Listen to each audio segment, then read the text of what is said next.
Here's a place where all of us can be safe. Our stories of transformation can be safe, and all the things we want to research are safe here. This is Safe Space with Cheyenne. I'm really excited you're here, and I hope you stick around for a while, because I've got a lot to show you before I leave Earth. I love you guys. Woo! Okay, for all my people that listen to Spiritual Smorgasbord, I have brought one of my favorite TikTokers back. It is Vinny Bag of Donuts, and he is here to talk about whatever the hell we want to talk about, and psychedelics. Because we know we want to talk about psychedelics and mushrooms and la la la la la. But we've had a nice 33-minute warm-up, you know, la la la la la.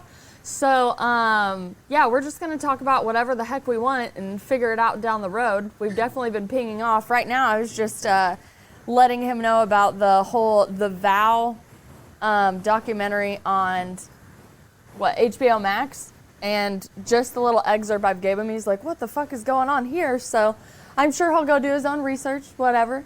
But Vinny, welcome to the show. Thank you so much for coming on the new project with me. And for anybody that wants to hear more of Vinny's story, you definitely can go back over to Spiritual Smorgasbord and check him out on season 3. And then we also had a follow-up episode where we expanded more on the things that he brought. But you're literally one of my favorite TikTokers. I love your content. I love how it's grown. He's the first guy that blew my mind about Dolores Cannon and Nostradamus talking in, I call it the infinity timeline. So okay. I always just, not only do I love the information, but I love how enthusiastic you are in your videos and you're like, listen to this. Okay. Well, thank you for saying all of that. I am so excited to hear that I'm your favorite TikToker because I don't get feedback like that all the time. And thanks for having me back after the episode on Spiritual Smorgasbord. That was great fun. So I am excited that you reached back out to me to bring me here for this episode. I figured today I wanted to talk about something that was completely not on brand for the type of content I produce usually over on TikTok and now on YouTube, because I do have a channel there that's growing very slowly. I mean, snail's pace, but it's growing, so we're happy about that. Baby steps. But like you said, normally I talk about psychedelics. That's like my main interest sphere. So I figured today I'd completely talk about not quite the opposite of that, but just something that has nothing to do with that. In a bit to challenge myself, and also in a bit to kind of show that I'm not a one-trick pony. I do have other thoughts going on in my head. That's so funny. But so I was thinking about, I came across this, I can't remember if it was a TikTok video or if it was just an article that got recommended to me by Google about the fact that all of the normal rhetoric that we hear by older generations shitting on younger generations is not novel.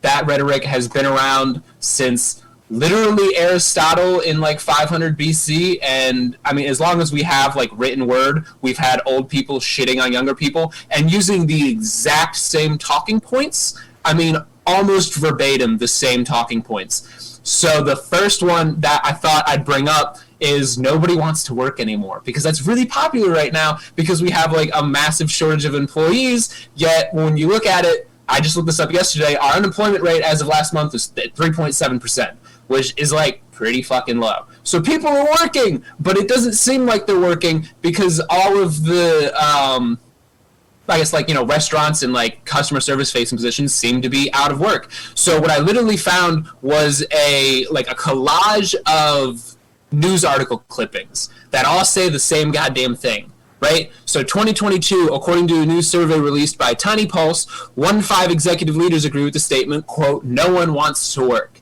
And that's from this year, right? And then if we go back, was 1979, literally just, quote, "Nobody wants to work anymore" by a disgusted businessman. And I don't have the actual news sources for this. It's just a collage I found online.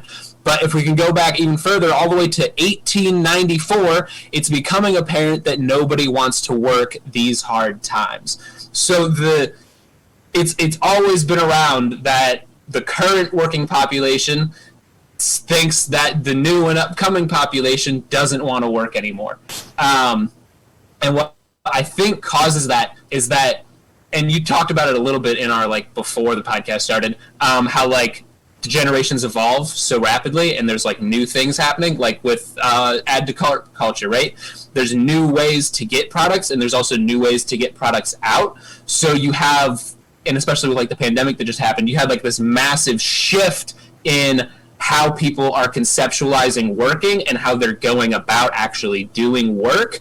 So all of these jobs, especially, retail and food service industry, there's people who are working those jobs that are like, hey, I can make money doing something else. So they just left. And now we have a massive void there. So it seems like nobody wants to work, but we're working. We want to work, we want the money. And so we're all actually, working. It just seems like we're not working. So that's a lot about what I want to go into for like the majority of this podcast, is how like different novel quotes, or not novel quotes, but different like common rhetoric surrounding older generations shitting on younger generations, and then also providing another example from years ago, up to hundreds if not thousands of years ago, of that exact same rhetoric being used. So like it's not a new idea. But I think you also brought up, when I first emailed you about like this idea, talking about how much harder it is growing up today and like getting into the workforce and like paying for things. So I grabbed a little bit of information about like finances as they exist today and as they existed in, I just chose 1970 arbitrarily because it's like 50 years ago, so that'd be a good time frame. But then I found out that in 1970 there was actually like an economic downturn, so it probably wasn't the best year to pick, but whatever, it's still interesting to look at the numbers, I think. I would like my role in this episode to be devil's advocate to the things that you present, because there's so many like questions that I want to ask you just to get your opinion as you're giving your intro, just based on like my direct experience with working with payroll, with different states and different ways that you can pay people, especially in the customer service and the restaurant industry. Mm-hmm. When you're a guest going into a restaurant, all you know is that you have to tip your server, and if you don't, you're a piece of shit. But legally, I want to explain why the server's kind of fucked if you don't tip them based on the legislation that they have been forced to work under. Mm-hmm. And then I want to present the conditioning of us growing up and going from a culture that wasn't trained to question to now we have cultures that are questioned to question everything. Yeah. And when we go to these older generations and we're like, well, why is minimum wage this amount, but rent keeps going up and prices of goods keep going up and inflation keeps going up, but my pay doesn't go up, but my taxes get bigger? And when you ask people that, they either don't have the answer, they have a weird political divisive statement, they tell you to vote for a certain party so it'll fucking change, shut the fuck up. And yeah, right? Right, like two wings of the same bird ain't gonna fly acting like that, you know what I mean? Yeah.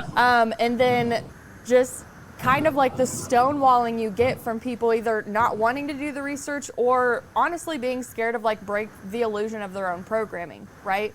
Because if you write it down on paper, just, okay, I make this much, it costs this much to live, all these taxes are taken out, like don't even get me started on if anybody's actually gonna get Social Security by the time we're old and all that stuff. Like, I feel like we could really go down like coin it like a conspiracy rabbit hole, but we're really just like observing and not attaching to any of the things that we're discussing today. We're just like, we're asking why is it this way, who implemented this?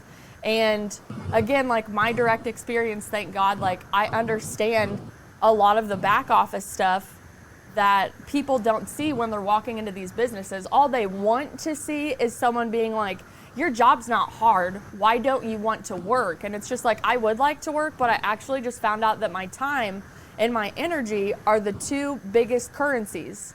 Mm-hmm. Money's not the biggest currency, that's what we've been trained to, right? But now that I find out that I can actually maximize my time, keep more of my energy for myself and the things that I want to do for my life, I'm not adhering to the standard that I was indoctrinated in to believe.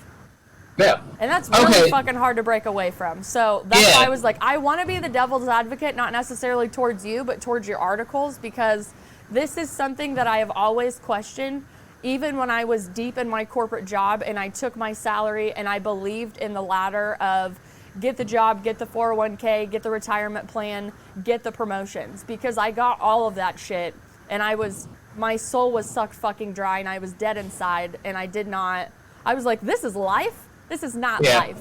You know what I mean? Exactly. So I definitely want you to take it away, but I have some strong interjections that I'm excited to share with you. Of course. Go for it. Let's just start with the working topic. And I think I agree with a lot of like the direction that you were going. The reason it seems like people don't want to work anymore is, like I said, we're finding different ways to work, and our values surrounding work are completely different.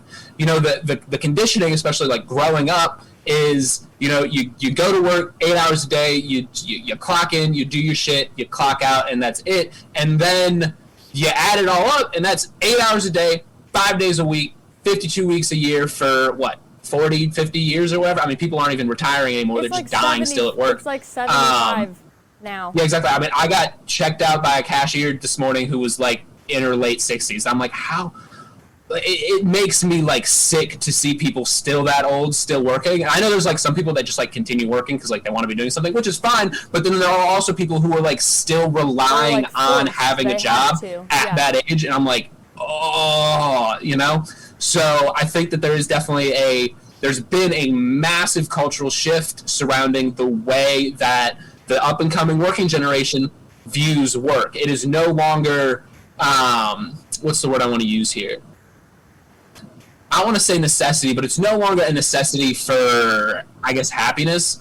You know, our parents and even their parents identified a lot with their job, and, you know, that was like a part of their personality. And for us, your job is just like, it's something you do. So, it was also a part of their self-worth, though, and how they were able to fit into society. Exactly. I'm a doctor, I'm a janitor. Which one are you going to be more gummy to? Which one are you going to be like, oh, what'd you do to fuck up your life that you became a janitor? And it's like, janitors actually make really good money, fucking Janitors asshole. make great money. They make great fucking money, and most of them are part of unions. Like, like the perception that I am my job, and if I don't have this great title, this thing behind my name, then I'm not going to go and be accepted by higher ranks of society. That all of us at the end of the day, like, we all just want to fit in wherever we want to fit in at. But that higher society, that when you walk into a room, everybody goes, oh my God, do you know what they do? Oh, they're so successful, they're so wonderful, blah, blah, blah, blah, blah. Like, at the end of the day, everybody kind of wants that. But it's just kind of fucking weird that we somehow have trained each other to. It's kind of like a Muhammad Ali quote I watched where he was like, I always watch people, and if they weren't nice to the serving staff, then I really didn't trust them, because the only reason you're being nice to me is because I'm the successful boxer, I'm this. But if that were me as the waiter, you wouldn't have even given me the time of day. Yeah, exactly. Yeah, so I definitely think that like kind of ideology is going away, where you are your job, and people are putting, especially like people my age, are putting less value into the title of the job that they work, and it's more about how much can you get away with not doing, and how much time do you have for yourself now? You know, how much time do you have to pursue those personal hobbies outside of work? How much energy do you have, and how much do you enjoy going to work because of how much it doesn't drain you? You know, people are no longer working 80-hour weeks, or, you know, these insane hours just to, you know, say I worked this long, as some sort of, you know, badge of honor that you wear because of how much time of your life you've given away to a company that would replace you in a heartbeat if something happened to you, you know? So that is where I think a lot of the current perspective surrounding why no one wants to work anymore is that we want to work, and we don't have a problem with working, but we are constantly looking for ways to make the same amount of money in less time and have more time for ourselves. That's becoming a greater value than how high you can climb the corporate ladder. I don't think people are, and this is a very broad statement, I'm sure people are, but I don't think people are as concerned about climbing the corporate ladder anymore as like our parents would have been, you know? Absolutely. And I mean, obviously you really have to give it to 2020 for all of us having to face ourselves. Yeah. Because there's so many people truly in the world that had no choice but to sit at home. And whether, like, you were on TikTok, you were playing video games, you sat in the same pajama for 5 days and you gained the 20, 40, 50, 60 pounds that you did while you were in lockdown, there was a mass awakening in human consciousness and just the perception that they had on their value in life, because so many people's values were based on productivity of their job, of receiving their paycheck, not that we get them in paper form anymore, but receiving your paycheck at the end of the day and being like, this number represents how valuable I am to this capitalistic society. And now we have people sitting down and affirming to themselves with proper breath work and intention and saying, I have value in just existing. If I just sit here today and I don't do if I don't clean my house, if I don't fucking shower, if I just want to binge Netflix or watch a book, I still have a right to exist and I'm still worthy of this existence outside of productivity. So my question for myself when I have these thoughts is, I'm like, who instilled in us that our only value was participating in a capitalistic society? It was our corporate overlords, don't you know? Well, let's talk about it, you know? Because then there's so many, again, like the devil's advocate, there's so many indoctrinated banters that will just come back and play another voice in my head, and it's just like, well, what do you want? Do you want like the whole thing? Do you want the whole thing to fall apart? Do you want to go to a grocery store and not be able to get stuff? Do you want this? Do you want this? And I'm like, there's no problem with accepting that the systems are flawed and broken and kind of made against us, the people that are doing all the thing. Like, at the end of the day, people can knock all they fucking want on multi-level marketing schemes, but look at the fucking way the workforce is set up. The people doing the hardest amount of labor get the least amount of pay, and the people that don't do fucking shit but basically act like talking heads for their company and sign papers that somebody else puts in front of them, make the most amount of money, and make the decisions for all the people that are actually doing the hardest labor or the hardest pencil pushing. And you see, I see that from like a corporate perspective, and I'm just like, all these people would come in and they're so fucking idolized and their lives are they travel around everywhere, they talk to people, they go to meetings, they do this, they do this. Oh, they work so hard on their fucking spreadsheets for the company. And I'm just like, why are we idolizing these people? You know that they have black cards that they spend on strippers? And I'm not saying that's a bad thing, but do you think their wife knows? Yeah, right? You know? Right? Because I've seen, like, I worked with people, not going to name the names or the places I worked. I walked in and, like, I remember I walked in and there was a manager who just got done snorting cocaine in the back of the store, and he still had sugar boogers in his nose. And I walked up to him and I was like, you still got some sugar booger in your nose, dude. And he's like, and he just like made something stupid up to like obviously convince me that he wasn't just snorting coke in the back. Yeah. But I was just like, this happens. These people with these titles in whatever company you want to call it, they have this illusion that they can hide behind these labels, and then the people below them doing this hard work to be recognized and to want to get to that level. Like, when you actually get to that level, it's like, oh, this is not what I thought it was at all. You guys are all fuckers. You're a liar. You're all little shits. Yeah. This is not fun. I don't even know who I am anymore because I actually outsourced myself to this belief. This is insane. But again, I also think it's part of the journey, so I don't want to be like, oh, horror story, but I'm just like, these are experiences that I saw. And it's the funniest fucking meme in the world, right? Because when you're like an adolescent, you're in your 20s, you're going and experimenting, you're seeing other people experimenting, whether you want to give into peer pressure or not, or just be curious of like, what would that feel like? Why do people do that? The older I got, I was like, oh, it'll be great when I'm an adult because I won't be around people with like all these crazy addictions. And then finally at like 23 or 24 is when I started managing my own places. And I was like, I think the weirdest thing about adulthood is realizing how many people actually do cocaine and other substances to get through their day. Like, these are functioning addicts that portray themselves that they have their shit together. And I am technically supposed to look up to you because you can fill out a P&L sheet properly. Sure. This blows, like, again. But you need to rail a line of coke to be able to get it done, right? Yeah. You know, and it's just like, I remember I worked with a guy who, like 8 a.m. in the morning, he would be like, do you want to know what's in my Yeti? And I was like, no. Is it vodka? I said, is it vodka missing from my inventory that I haven't been able to find for 6 weeks? And he's like, no, that's not me. But he was the only other guy with the key to the liquor cabinet, and I don't drink. I smoke weed off the clock because I learned my lesson in my younger years that I can't go to work high. I'm fucking dumb. You know?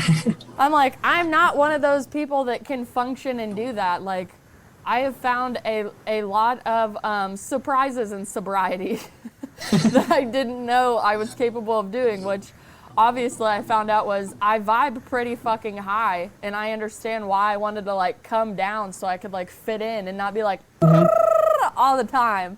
And now I just kind of pride myself on like being the golden retriever in the situation. Yeah, like, of course. Okay, yeah, I'm gonna go back to my bed now. You guys are done with me, it's fine.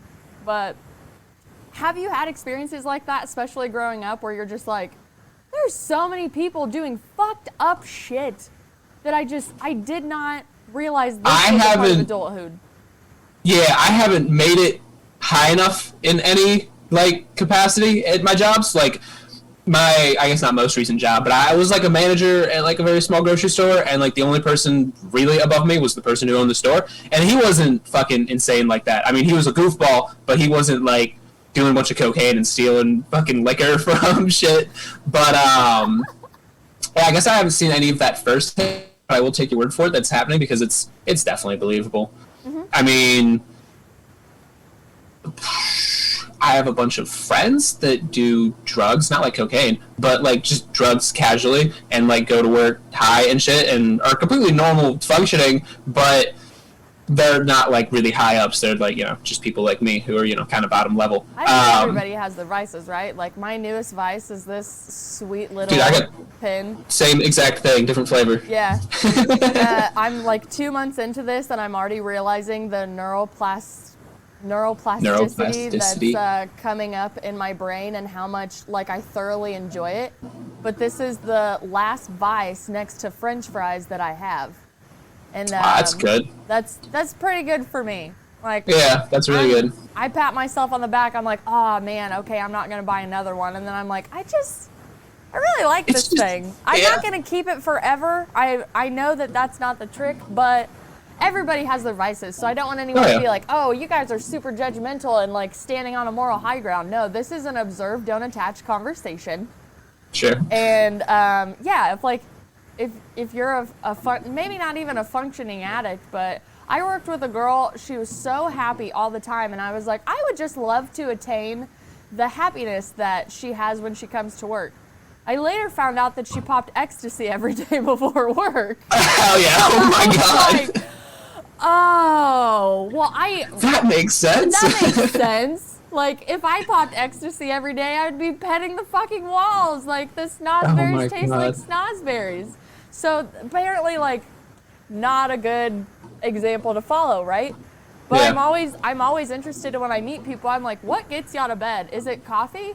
Is it prayer? Is it something? Is it something that I can actually like maybe add value to my life, or is it actually going to hinder the person and the values that I would like to uphold for myself? Speaking of coffee, and this is just completely tangent, like we just had Christmas or whatever, and I asked my mother for an espresso maker, and she got me an espresso maker, and so I'm super thankful for that. It's fantastic. I love being able to make homemade espresso, and I made this joke like a little while ago to my girlfriend, and I was like, I want to become like an annoying coffee snob. Like I want to go out. Yeah, I want to go out and like be able to like pick out coffee based on what specific region of the world it's from and know, like, yeah, that's a good coffee and that's my taste, and like not and like only drink coffee that was ground that day and roasted, like become an annoying, awful coffee snob. So I'm gradually approaching that echelon, because now I have a homemade espresso maker, and that's what I've been drinking every morning for the past couple days. Your research as far as like what companies to go dive deep into and figure out the origin of their coffee beans? So I missed a little bit of the beginning of your statement there, but I haven't. To get into it is my thing. Yeah, I haven't begun researching a ton about the coffee, because I was just like, I had a bag of coffee already that isn't espresso, so I can't quite use it in the maker. But the bag of espresso that my mother gave me with the coffee maker, I was looking at, and I know that coffee is a very high, like, slave labor trade. And so I don't want to, like, be How'd you purchasing... know I was going there, Vinny? Right? So I don't want to be, like, purchasing coffee that, like, contributes to slave trade, and so I know that like fair trade is a very important thing to have when you're purchasing coffee, but also like knowing the company that's producing it and the growers that's producing it, and then whether or not the cultivators are being, and like the actual bean pickers are being compensated fairly for their wages and like actually being treated well is a big thing. So I definitely, once I go to purchase my own individual bag of espresso coffee, I will make sure that I do all of that important research, and I'll come back and talk about good coffee brands to buy. Black Rifle Coffee Company? Black Rifle, I haven't. I just finished up a bag of Death Wish.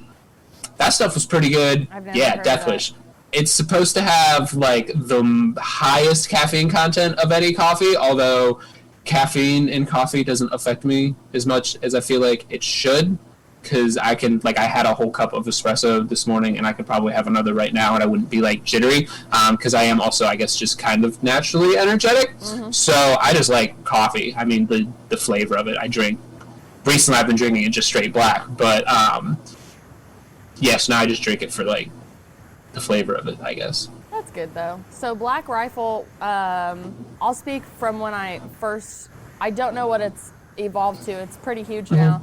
But it started out as veterans, like United States veterans making it, so like they would fund a bunch of veteran projects and stuff.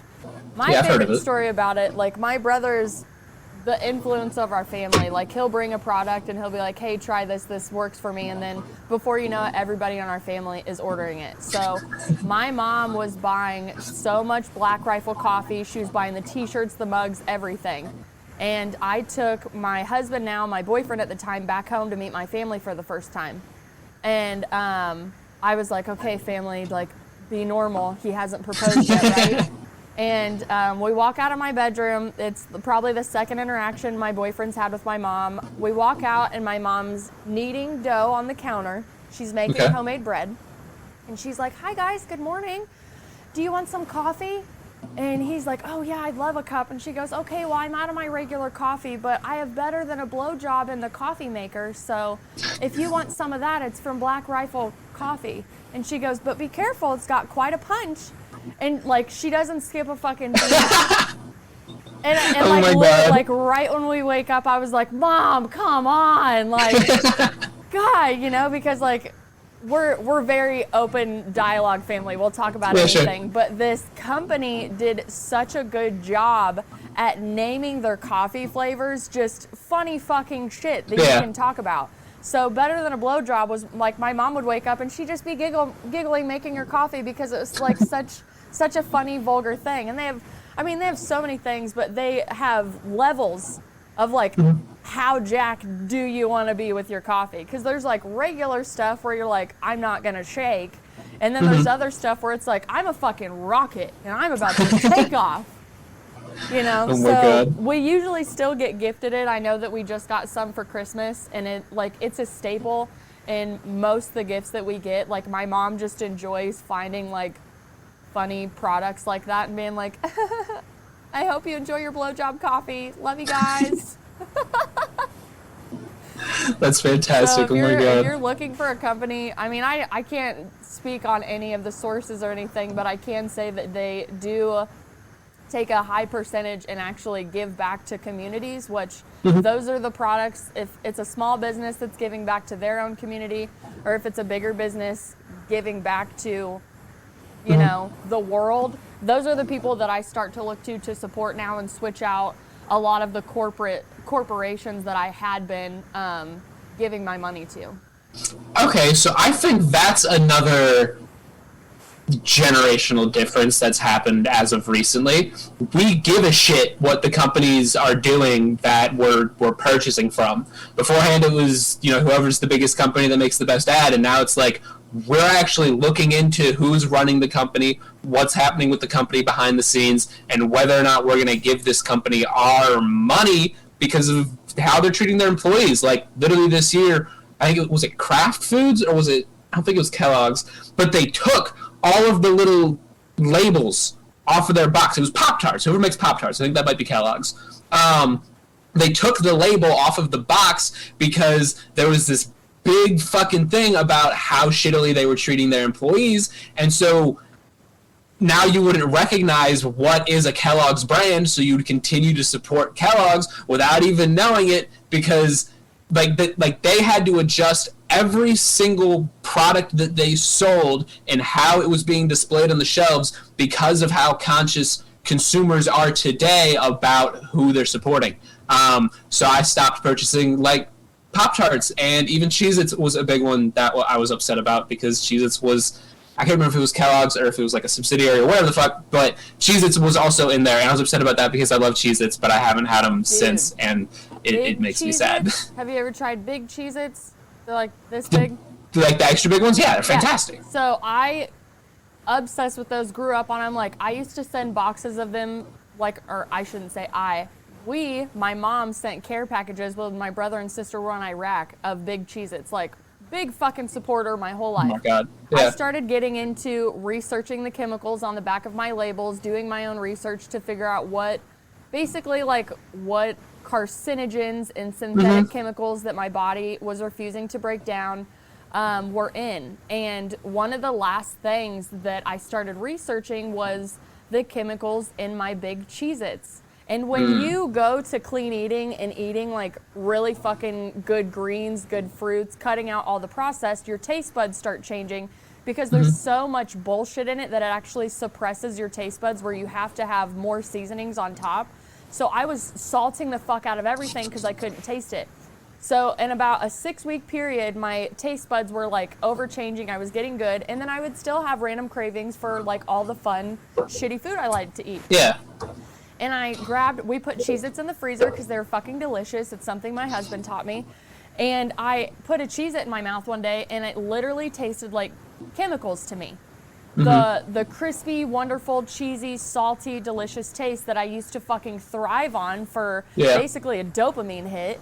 I was like, why does this taste like chemicals? That's so weird. And I was scared because I could already feel it coming up that I was ingesting something that was not for my better self. Yeah. And then I ended up having to cut it out completely, where even when I still go to the grocery store these days, I see them on the shelf and I go, oh, baby, why'd you have to do that? You know, and I was just like, for my health, I understand that there are chemicals in here that are not good for my body. I'm not going to get into a whole conspiracy thing where it's like trying to dumb me down and fucking kill me, but that product's not good for my body. So I actually, no matter how much I love it, I have to move on. Now, back to your thing about not only supporting what the companies, like, let's talk about companies' belief systems and how I loved Chick-fil-A when I moved to Kansas City. I had never grown up around a Chick-fil-A. I was 23 years old when I was able to go to a Chick-fil-A whenever the fuck I wanted, right? And I was like, I fucking love chicken, and I love fucking waffle fries, and I love the Polynesian sauce that they have. Obsessed. And then one of my friends, who is a really hot lesbian, said, fuck Chick-fil-A, they hate gay people. And I go, dude, what are you talking about? And she goes, I checked out their paperwork, like where they're spending all of our money, and they donate hundreds of thousands of dollars to groups against gay people and even potential conversion camps. And I was like, what are the beliefs of the founders of Chick-fil-A? And it's fucking everywhere. Go check out what they actually believe and what goes down their pyramid. Same thing with Hobby Lobby. Hobby Lobby is a very strict religious family that puts their values into their store, and going into this store, yes, I fucking love Hobby Lobby. I love going through there. It's like going into fucking Target. You're like, oh my God, I want to buy everything. I'm going to redo my whole house. But when I give my money to this company, are you going to take my money I just gave to you and hurt people that I love based on your limited belief system? Because if you're going to do that, I'm not going to support you. And that, I truly think, is a turning point because of the information that we're able to access now that we couldn't be able to. There used to be a middleman, and there used to be a very fucking thick red cover where they're like, look at us, we're good. We fucking donated shit to starving kids. Yeah, we're awesome. And then you find out shell corporations, tax write-off for corporations, donations being written off. Hey, you have $1 billion in taxes. Well, I have an art collection I can just donate. Now I don't owe you $1 billion. Now roads don't get fixed, and all the taxes that I'm actually paying are actually fixing the roads. Not the corporations aren't paying for shit. Like, don't even get me fucking started on the fact that Amazon doesn't pay shit in taxes. Oh yeah, absolutely nothing. Yeah. And then when they come in and they negotiate, like, I believe I was hearing when I worked in Oklahoma, they put an Amazon facility there, and Oklahoma basically like gave them the land. They're just like, oh no, we're so excited to have all of these job opportunities for all of our people. We know that you really aren't treating people properly, but God, we're so excited to have the jobs, and you're gonna get this tax break, and we're gonna take care of all of this, and like all of these weird fucking back office things. I'm like, how is this okay, and how is this continuing to happen? This is not supporting humanity, this is oppressing it more. And people that are talking about it, they're basically on the same, oh no, they're going against society. They're rebellious, they're anarchists, and it's just like, no, I'm just asking why this is possible, and not even from a legal standpoint, because just because it's legal doesn't mean it's morally correct. Of course. There's so much morally bankrupt shit in business to the point that we've been indoctrinated with the phase, it's just business. Oh, it's just business. I don't think that's right. No. Yeah, business shouldn't. It's right at all. It shouldn't operate under questionable morals. Like, if you want to run a good business, like, of course you have to do things that are going to be like, oh, well, how can I make sure that the most amount of money is like coming into the business so the business can continue to grow and all of that nonsense. But there's ways to make your business grow that don't also have to deal with treating your employees like shit and skirting around the law and absolutely just devastating the environment and the communities that you're coming into, because those Amazon warehouses are not small. They take up a lot of goddamn space that could be used for housing, could be used for like public projects like parks and all shit like that. That could be used to enrich the community that it's in, but instead it's a giant fucking white cube with thousands of fucking semi-trucks coming in that back up the road systems because they never have enough space for all of those semis coming in, and then it's a net negative on the community that it's in, the society that's helping provide the means for Amazon to get as big as it has possibly become. And I lost it. But you understand what I was saying, is that it's a net drain, and there's ways to like operate a company without draining on the society, and that's why our generation and our, I guess, age group is so concerned about how our companies are operating, is because we want to see the companies that are doing the most good being the most successful.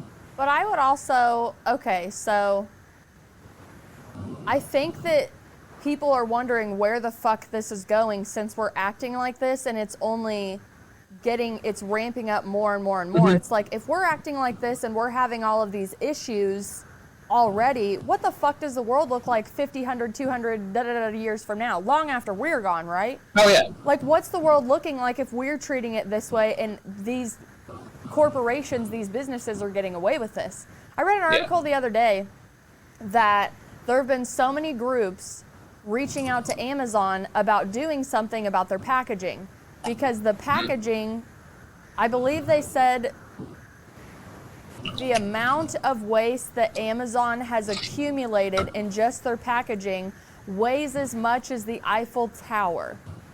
Damn. And I was like, that shit's heavy. That shit's heavy is right. And I always think about that because I am an Amazon consumer, and there's times where I'm like, oh my God, I love this convenience. It really is nice to be able to have this, especially like not going out, me saving my gas, doing all of that, having somebody bring to me.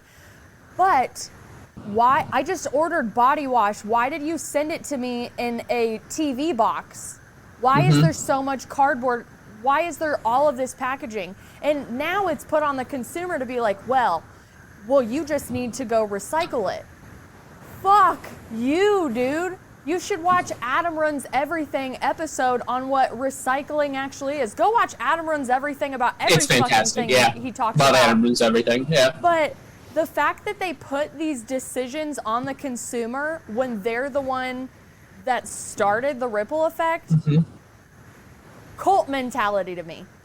I'm like, hey, it's your fault. They're like, no, it's actually your fault, and we need you to look within yourself to figure out why you're actually purchasing from us. Yeah, when you said they blame it on the consumer, literally got chills. Because I made this up, and it's probably something that I heard somewhere, but I think I made it up. The greatest lie that corporations ever pulled off was convincing the consumer it was our fault. If the only option to purchase anything is to purchase something that then devastates the environment and devastates the communities that it uses, how's that my fault? Why are you producing something in a way that's devastating? Why can't you produce something in a way that isn't devastating and we'll still continue to purchase it? And like you were saying, it's really hard to not use Amazon, and actually it's impossible to not use. Even if you never make a purchase off of Amazon.com for the rest of your entire life, Amazon makes more money in server farms than they do on Amazon.com. They have these massive swaths of warehouses just full of server racks that they rent out to any company that wants to use them to provide cloud services. It's called Amazon Web Services, So it's literally impossible not to use Amazon at this point, and then they're still continuing to operate in a way that's just absolutely devastating. So, yeah, literal chills when you said that, because it's not the consumer's fault that the packaging that I get my shit in, or I go to the grocery store and there's no more paper options. I haven't seen a paper bag option in forever, so we just stopped using bags altogether and put them in the car and then drive them home and carry them in, however we can. We have reusable bags, but we always leave them at home. Me too, dude. Every fucking time. I know, right? Leave them on the counter and I'm like, ah. So it's the consumer's responsibility to encourage the companies that they're purchasing from to be more sustainable and to be more of a net positive. And I mean, we can always support companies that are doing it, that are small, and you should obviously be supporting, small local businesses, but it's impossible to get away from these massive corporations that just own absolutely fucking everything. So we need to be encouraging them to, be more sustainable and be thinking about the future for when every single person that's alive on this planet today is dead and it's the next set of humans. How can we set them up to not have to deal with all of our bullshit, Absolutely. Well, I mean, so, yeah, you think about, and again, this comes from an Adam Runs Everything episode, because that shit literally blows your mind and makes you think, like, oh, all of these things that I thought were just as is, and this is the way the world it is, like, these were plans of other humans put in place for us that we actually believe that we could go vote on and have a voice about, but that's a fucking lie. Because when it came between, are we going to make all of our products out of hemp or out of plastic? Did hemp farmers have the money to lobby that hemp was better? Or did the plastic companies have enough propaganda to convince you that hemp is basically fucking drugs and we can't make our products out of drugs? And plastic's great and it's cheaper to make and it caused more jobs, and then the jobs fucking make tax money to infuse to the communities. Like, literally, our whole fucking world is propaganda and marketing. Our roadways that we're on, Adam Runs Everything, once again, when we switched from a bunch of cars and humans in the roads to, now we want to make cars, but then people were getting hit by cars, they came up with the propaganda of jaywalkers.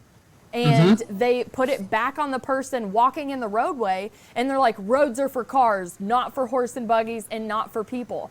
And you eventually got people to believe in it and then turn against each other. Like, oh my God, my son got hit on the road the other day. And it's like, well, what was he doing in the road? Roads are for cars.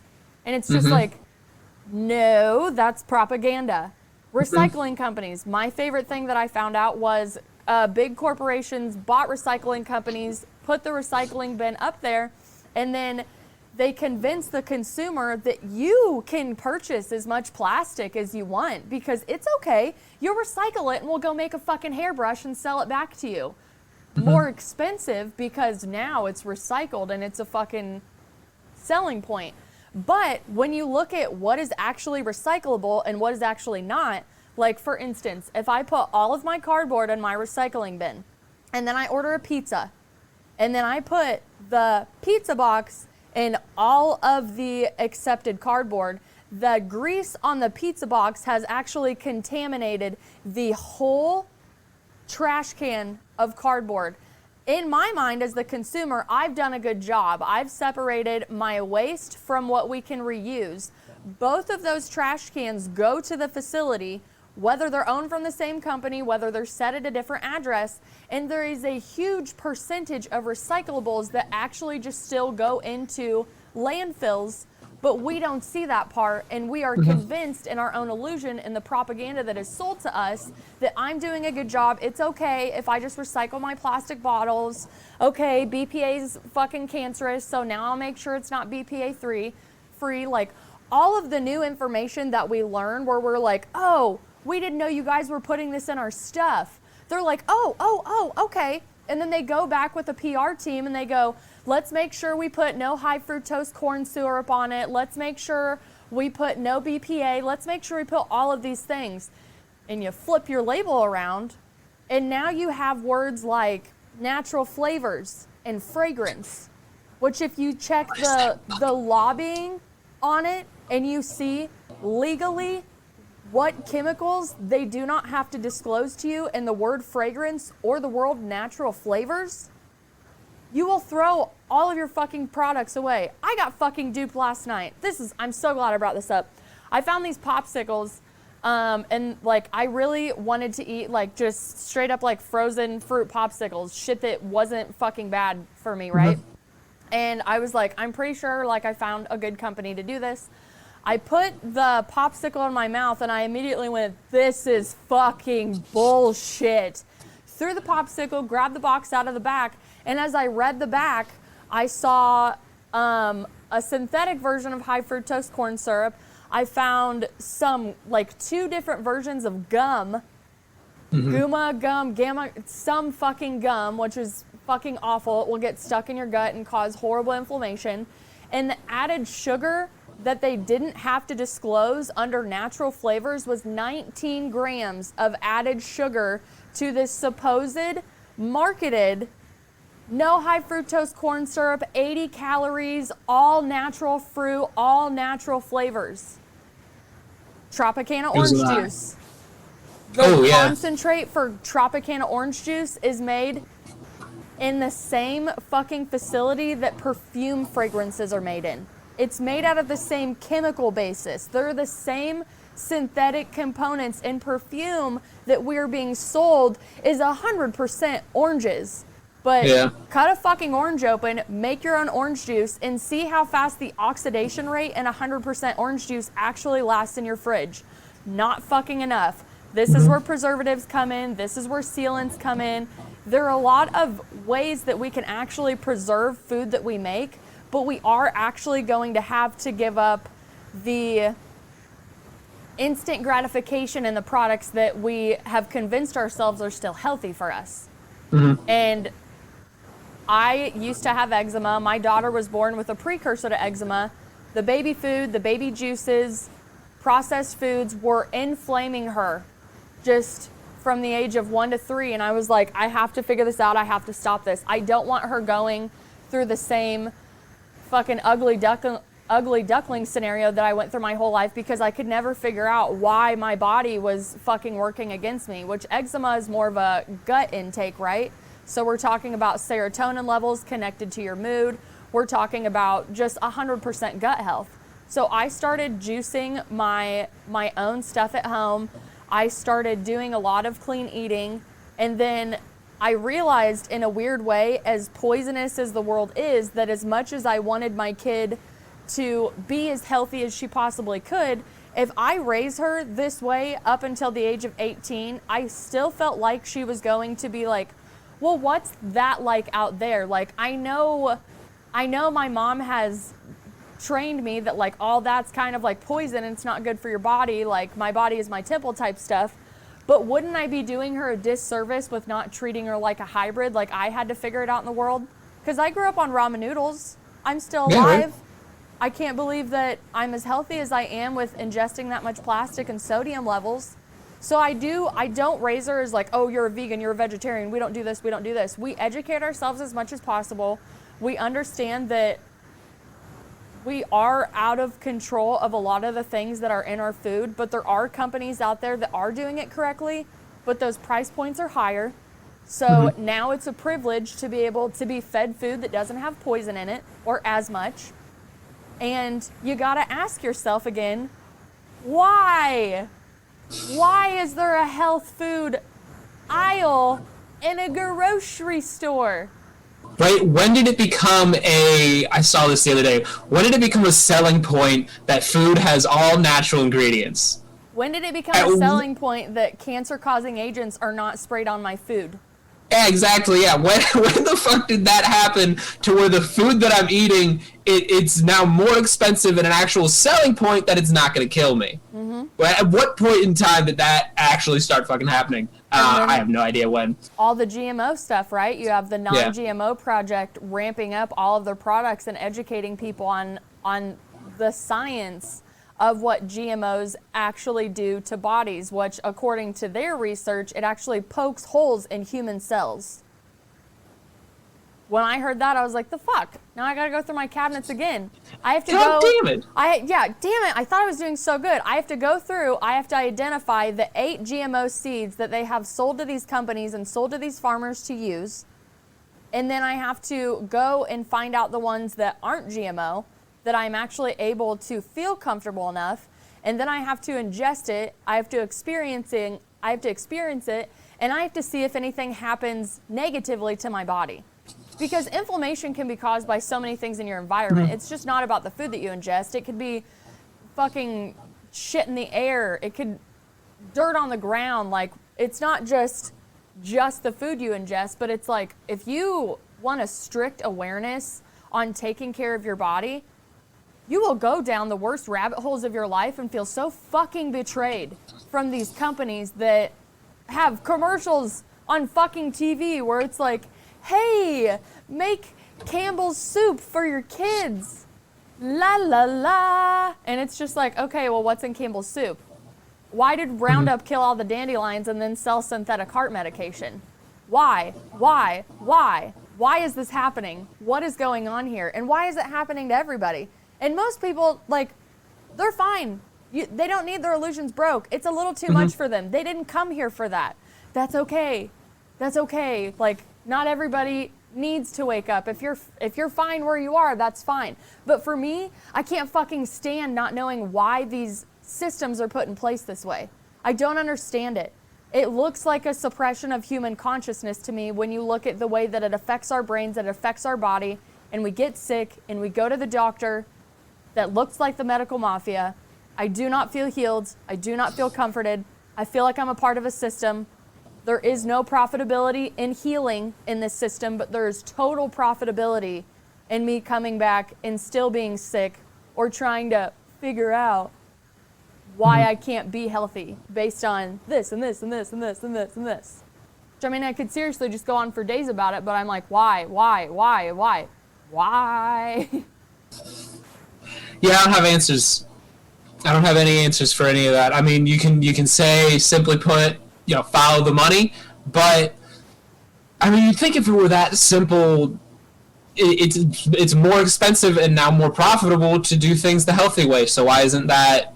Why aren't we seeing more of that and less of all of the the garbage foods. You know, if you just start following the money, well, sure, it might cost more to get set up, but then you can charge more, so you can start making more because people aren't going to realize.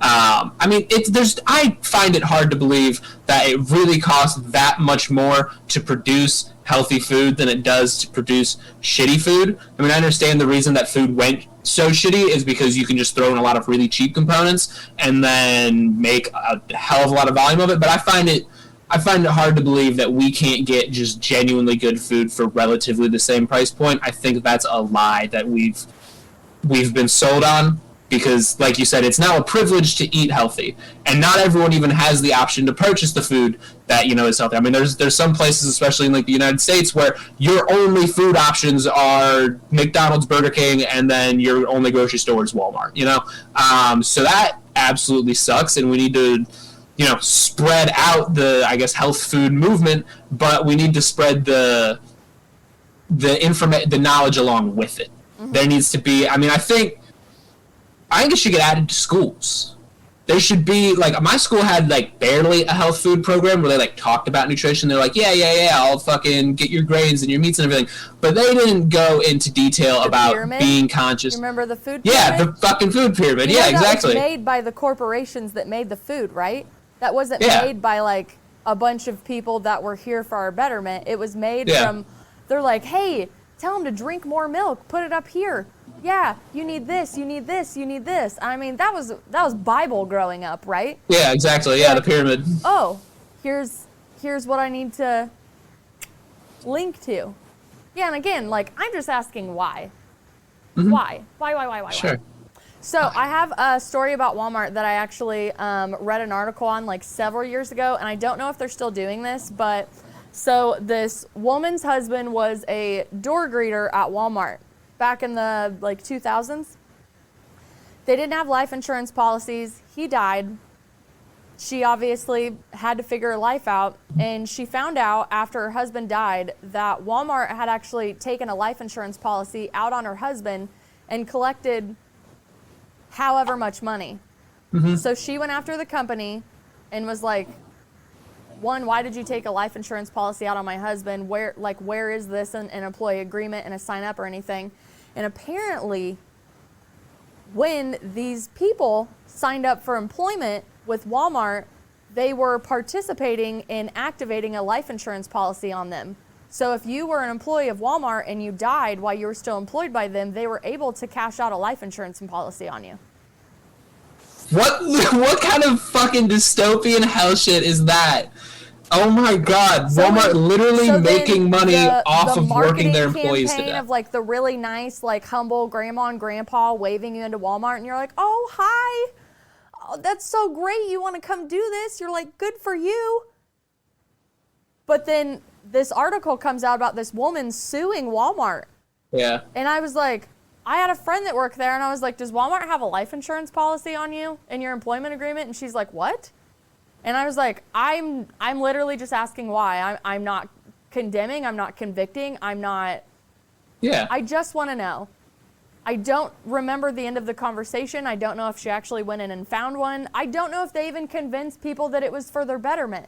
But that woman was out on her ass after her husband died. He was the person still providing for her because that was still the generational thing. Like the wife was at home, the husband went and worked. I don't know. I don't think she ever got the money. I don't know. I think it just blew up in Walmart's face, and they probably had a great PR team because they're an extremely huge conglomerate. But I was like, let's go back to morality. What's the morality in that situation where you took life insurance policies out on your people and you were able to pass that as profitability on a spreadsheet? And whoever came up with that was like, hey, Bill, thanks for the extra $500 million, gazillion, billion dollars a year on the death of our employees. Fucking gem of an idea. I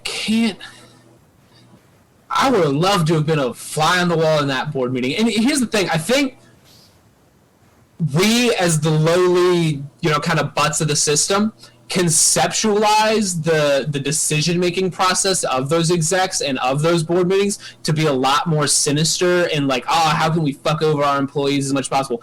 I I wouldn't be surprised to find out that it was a casual conversation that happened without much of a second thought over a water cooler. You know, it was like, hey, we should take out life insurance policies on our elderly employees, and the guy's like, yeah, probably, and then they just wrote it into the contract, and like that was it. Like, I guarantee there was not some shady, you know, people in a dimly lit boardroom, you know, but it's numbers. You're a fucking number. Yeah, only numbers. Yeah, they don't care about you. Yeah, you are a workforce. You are fucking cattle lining up. Yeah, the executives of these companies and the people running the operation are so far removed from the bottom level, you know, labor, that they only see the numbers coming in the spreadsheets and how can we make these numbers better. So they don't conceptualize how that's going to affect, or even stop to think about how that's going to affect the actual laborers and the actual people making the company run and operate. So I think there needs to be a day or a holiday or something where all of the high level people at these massive corporations, you know, set a market cap limit on them or whatever, you know, and any company making higher than this market cap, all of the execs and top board people have to work those lowly level positions for that holiday or whatever the fuck. And I guarantee we would see a massive change in the way that these corporations are operating, and, you know, not taking life insurance policies out on their elderly employees so they can make money when they die working for them. And then marketing it as it's just such a great family-oriented experience. Yeah. That's the creepiest part, is when the marketing is it's right in front of that red sheet, and you're like, la la la, we're so good, we love you, we donate money to the community, and then behind the scenes, like, you open the curtains and it's fucking like it's slave labor behind there, and you're like, oh, that's how my products are made? Fuck. So it's just like, how much money not only do they spend on lobbying, but do they spend on marketing this illusion to us that, hey, when you buy from us, you're buying from a really good, honest company. Yeah. What is that? Which I will plug one of my favorite people that I like to use, and one of my sponsors of the show. Not because they're a sponsor of my show, but because they are a full fucking circle company. So it's Leaf and Stone Apothecary. I've been using their products for 4 years now. It's completely revolutionized my health, my face, my hair, my everything. And I just recently interviewed them so they could talk to me about what was their motivation behind starting their apothecary and spreading the power in herbalism. And all of the stuff they make by themselves, and all of their packaging actually is 100% biodegradable. So he said, when we wanted to make a product, we wanted to make it from Mother Earth, and we wanted to make sure it went back to Mother Earth, because we felt it was our responsibility as not only people providing a service to the community, but also living on Mother Earth, that we were able to do this. He goes, there are things out of our control. Like, we have an online store. If we have to package something and send it to you, there are only certain products that we can use that are not biodegradable in the packaging. Mm-hmm. So it always goes back to us being forced to use these products from these companies that have so much money, that we have a voice, but we don't have the money to back up the voices half the time. Now there's more people sticking up. But what I noticed earlier when you were saying, like, now there's big money in the health industry, now there's big money in organic, there's big money in psychedelics and finding yourself and understanding your human purpose. So it's like, there's more of us than there are of them. And that's always been the biggest thing at the end of the day in any underdog story that you have, is whether it's one man standing against the system or it's everybody waking up to the system and going, we do not condone what you're doing. We give you our money, and when we enter into this verbal contract, there should be trust. There should be trust that the products I'm buying from you do not harm me, my family, or my environment. And also, when I give you that money, you do not harm me, my family, or my environment. And that's been completely blurred out and pasted over with fucking bullshit marketing and propaganda. And they're like, no. Oh, don't talk about that. Oh, that's a conspiracy. No, like, and it's just like, as the Nexium documentary would say, you're a suppressive person. You're going against the narrative that we need you to live on. Mm-hmm. And again, like, I'm an Amazon consumer. I still dabble in processed foods. I bless that shit to the nourishment of my body. I do that fucking research, and I'm aware that I live in a poisoned society. I look at the back of my water bottle and go, why the fuck is there sodium in water? Yeah, right? Like, your cholesterol, like, you go to the doctor and you're like, oh, I drink water all the time. Well, what company do you drink? Have you looked at the back? Have you seen the chemicals that go into it? Where is it actually sourced from? Are those water companies moving into small business, like small towns, and actually decimating their fucking water board? Like, let's talk about that. You know, like, what are all of these companies that seem like such a great modern day convenience to us fucking doing to us as a society and for the future generations on Earth? Like, fucking draining the water tables that people have to live on, to the point where the droughts will take over in some areas, where people will actually have to leave their homes because they would have to bus water in from the same companies that took all the fucking water from their water tables. Again, why? Why? Why does it have to be this way? Why? Yeah. Again, I'm just asking the questions. I don't expect anybody to have the answers. I think it's more of like a plant a seed conversation where it's like, why is it this way? And it's not one person, you're right, it's not one group of like shady, weird, fucking men sitting in a dim lit boardroom going, ha ha ha ha ha. But it's just like, when do we get back to the point where we actually are going to take care of the earth that we were given? And are we too far gone? Are we fucked? I have a very cynical view on that, and I say yes. Like, I think we have reached that point of no return. And also, okay, so what would it be, like 4 years ago now, something? Like, my first year at university, I was taking a like English class, right? And I had to write, or not even my English class. Maybe it was my, whatever, fucking, I was taking a class and I had to write a paper. And the subject that I was given or that I chose had to deal with climate change and carbon output. So the biggest issue with carbon output and greenhouse gas output is that it takes so long for it to get reabsorbed back into the earth. The earth has these natural processes of carbon capture and like ways to keep the atmosphere livable, but it takes a very long time. And so the carbon that's output today will not be reabsorbed for at least 100 years, depending on a couple of factors. But once you understand that carbon takes, you know, up to 100 years to ever make its way out of the atmosphere, and then look at the amount of carbon that we are actually outputting, the amount of greenhouse gases that we are actually outputting. The Earth has no procedure, has no process for reabsorbing that much in any type of human time scale. We are outputting billions of tons of greenhouse gases every single year. And the biggest rebuttal that I always hear to people talking about like greenhouse gas emissions is, oh, well, greenhouse gases are like a normal thing and like volcanoes do it. And it's not. The amount of damage that humans do in 1 year is greater than thousands of years of the Earth's natural processes. The Earth doesn't output anywhere close to even 1 billion tons of greenhouse gas naturally, and that's all of the animals shitting, creating methane. That's all of the hydrothermic vents that are, you know, spitting out gases into the ocean, and that's all of the volcanoes that are erupting. And that doesn't even approach 1 billion tons of gas. And every single year, humans are doing tens and 20s of billions of tons of gas, which is, you know, literally several orders of magnitude greater than anything the Earth is capable of handling.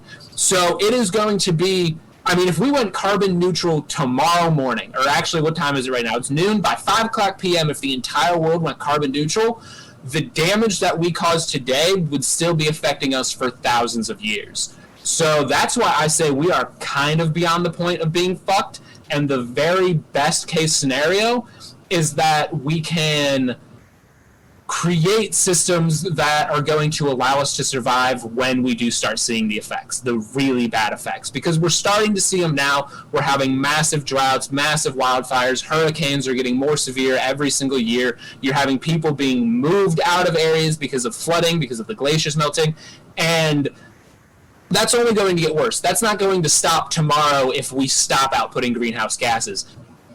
Okay, so we have to set up systems and start thinking about how we're going to persist as humans in what is ultimately going to be a post-apocalyptic future. The droughts are going to get so severe, the flooding is going to get so severe, and the natural disasters are going to get so bad that there will be areas of the earth that are just plainly uninhabitable.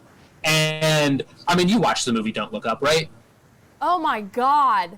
So that actually happened. There was a climate scientist on the news who was a young female talking about how disastrous the effects that we will see, not the effects that we're seeing now, even though they're awful, they're going to be 100 times worse in the future, literally talking about how bad it is. And the news anchor was like, well, why don't we try and make things a little bit more lighthearted on here? And I was like, that's a 1-to-1 of the fucking scene that was in the movie. It's literally like... It's getting so bad, and I think you even brought to the point there are people that are comfortable living the illusion, and I understand why you would be comfortable living in the illusion, because it's a scary thought to have. Yeah, it's frightening, but it's happening, and it's gonna happen, and you can ignore it for as long as you want until your house burns down because it got that fucking hot that year. You know, so we do really need to start pushing a lot harder and doing a lot of the, I guess, grunt work to educate people on what is happening because of how these extremely large companies are conducting themselves, and getting people to understand and stop fighting with each other as consumers, because it's not the consumer's fault. Like I said probably like an hour ago, if the only options you have to consume are being produced in unsustainable and shitty ways, then how can you possibly do anything to consume in a sustainable way, you know, in a way that is not going to cause massive harm? And you have to do your own research, and a lot of people in the lives that they lead, whether they're still living the 80-hour week, like basically a survival mentality, right? Like, I don't have time to sit down and research. I don't have time to do that. But you can take your money and support people with the right intention.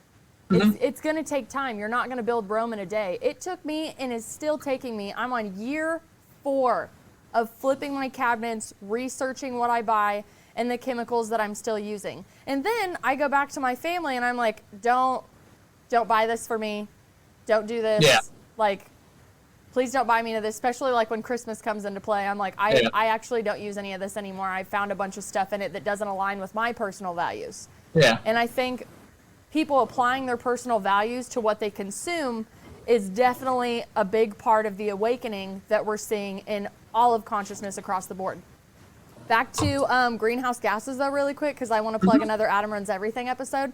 He was talking about the business of, like, industrialized farming, and how, like, okay, so, like, let's go back to the day when we let cows graze out, they eat the food off the land, we take care of the land to make sure that the food that the cows are consuming from the ground, that the meat that we eat will consume, will be healthy for us. Well, industrialized farming has taken the cows, taken the pigs, taken the chickens off of the land, shoved them into a barn-esque type thing, so to speak.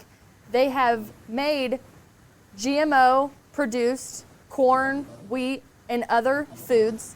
They're feeding it in, like, basically feeding these things at all hours of the day to plump them up faster to productivity, which is then making them emit an astronomical amount of greenhouse gases in these facilities, to then turn around, kill these animals, and put them back and sell them to you at a grocery store and market it as antibiotic free. This, yada, yada, yada. Then you start thinking about, like, what I looked like as a teenager and what teenagers look like now, like how developed they are, how, like, why let's go back to the food that these kids are eating, and let's go back to the source. The food that I ate, I grew up on a farm where we raised our own cows, we butchered our own cows, and there ain't shit but our land in those cows, in those chickens. I just went home last month for my stepmom's birthday party, and I wanted eggs for breakfast. So I walked my cute little ass out to our chicken coop, climbed up in there, and grabbed an egg out. Best fucking egg of my life is from my family farm. We got deer salami and deer sausage and deer steaks for Christmas from my family. That we killed the deer on our land, the land that we nurture for Mother Earth and for our whole family. We grew corn, we shut corn when we were younger, we gardened, we grew up on canning, and I was obviously growing up on a farm, like I'm just like, I want to get out of here and eat McDonald's. Fuck this shit, right?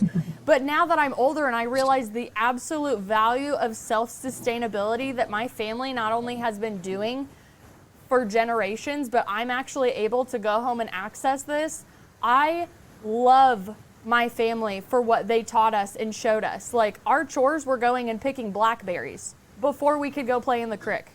Yes, C-R-I-C-K, and I will always pronounce it that way. But there's so many great, like, traditional values that I was able to really go back to before I went out into the world and thought that these modern conveniences were just so fucking cool. You know, I can have anything I want at my fingertips. But what is that really costing me? What's that costing the future generations? What is that costing my daughter's generation? I have no fucking clue what it looks like. All I know is when I go talk to my grandpa, he just reminds me, when you hear I've passed on, I want you to know I'm happy because this fucking world is nuts.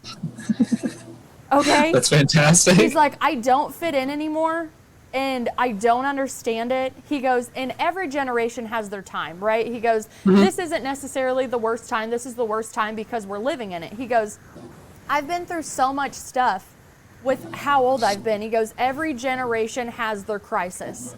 He goes, Cuban Missile Crisis, big fucking deal at the time. Now, just a part of history. But at that time, when you actually believed that building a bomb shelter in your backyard was the only way for you to survive because of what was going on in the political airways, that's terrifying, that's fear-mongering, and it puts you yourself in a survival mentality. Yeah, in the survival situation, yeah. So then if we bring energy into the situation and we talk about the chakra system, the root chakra is the survival. It's the lowest, it's the suppressive, and it's the most broken. Frequency, vibration, energy, Nikola Tesla, Research 369, right? If you keep a massive amount of highly conscious, highly energetic output humans, because we're talking about humans, if you keep all of them suppressed and in a fear frequency, they're easily influenced. They will not speak against the higher powers of the earth, and they'll go and talk to their other friends that are scared, and they'll talk about the media, and they'll consume the media, and they'll, oh my God, did you hear this? Did you hear this? And it's an outsourcing technique of keeping you in a lower vibrational state, but you're also just consuming all of the things that are suppressing you more. It's outsourcing, it's outsourcing, it's outsourcing. Which, like, most of the things we're talking about on here, I'll leave it on the episode. Like, I don't watch the news, I don't sit here, like, things are presented to me, and I'm like, I'll research it, I'll do it, but I will fucking sage the shit out of myself and do whatever I have to do to raise my frequency up to where I'm actually feeling more empowered, and I don't feel scared about the world that I'm living in. As Einstein would say, if you go out into the world and the world is bad or the world is evil, then you live in an evil world. But if you go out in the world and there's good in the world and it's a good world and it's a safe world, you live in a good world. So we have the power of perception, and we also have the placebo effect that I truly believe has worked against us, and we work against ourselves, but we're not using it in a positive format.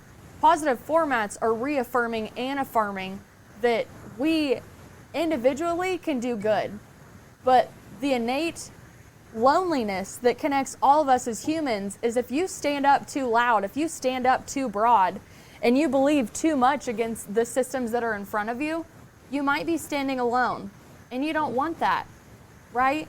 Wouldn't it be better to just cower down and be around people, because we all crave human connection. 2020 definitely showed us that. We're so lucky to be able to have these interactions like this Zoom call for me and you to be able to talk.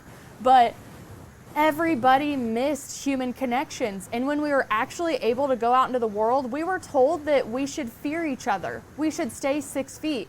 When I went into Walmart or Target or Aldi's or all of these stores that I would go into, before 2020, you would smile, you would wave, you would be considerate, I'm a big fucking complimenter. I like your hair, I like your outfit, I like your nails. You know what I'm saying?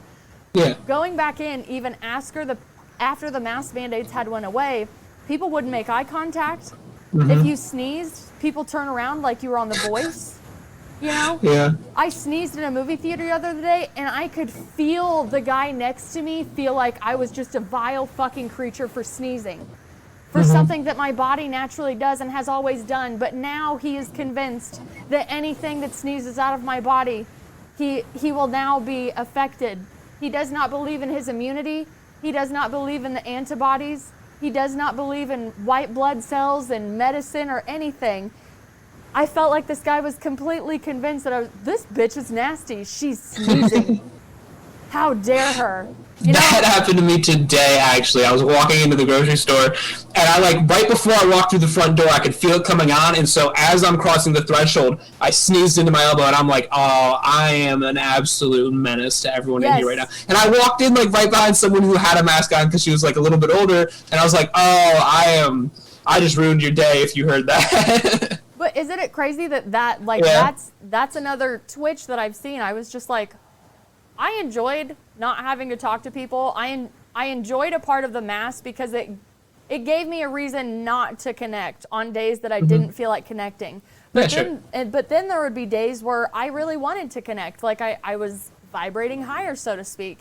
And I was just like, oh, this is bad, because if I'm noticing this and I'm acting this way, how many more other people are doing this, and how is this benefiting us? Is this separating us more to where these new systems can come in and separate us, where we crave to be closer, but now we're scared to be together?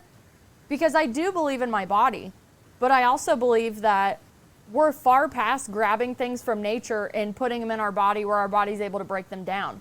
There's so many fucking chemicals that we ingest every day that are out of our control that truly limit us and make us sick. And then we're just, oh, we'll go to the doctor, they'll go figure it out for you. And I'm not disclaiming that going to the doctor is a horrible thing. I just think that there should be more information out to us where we feel empowered as ourselves to make our own decisions and ask the right questions and not be stonewalled, gaslit, or blocked out of the necessity of greed and profitability. And ultimately, I still believe it's the suppression of human consciousness. If you look at anything that has ever been suppressed, it's because they were powerful in a way that the other people didn't want them to be powerful. So again, you gotta ask the question, why?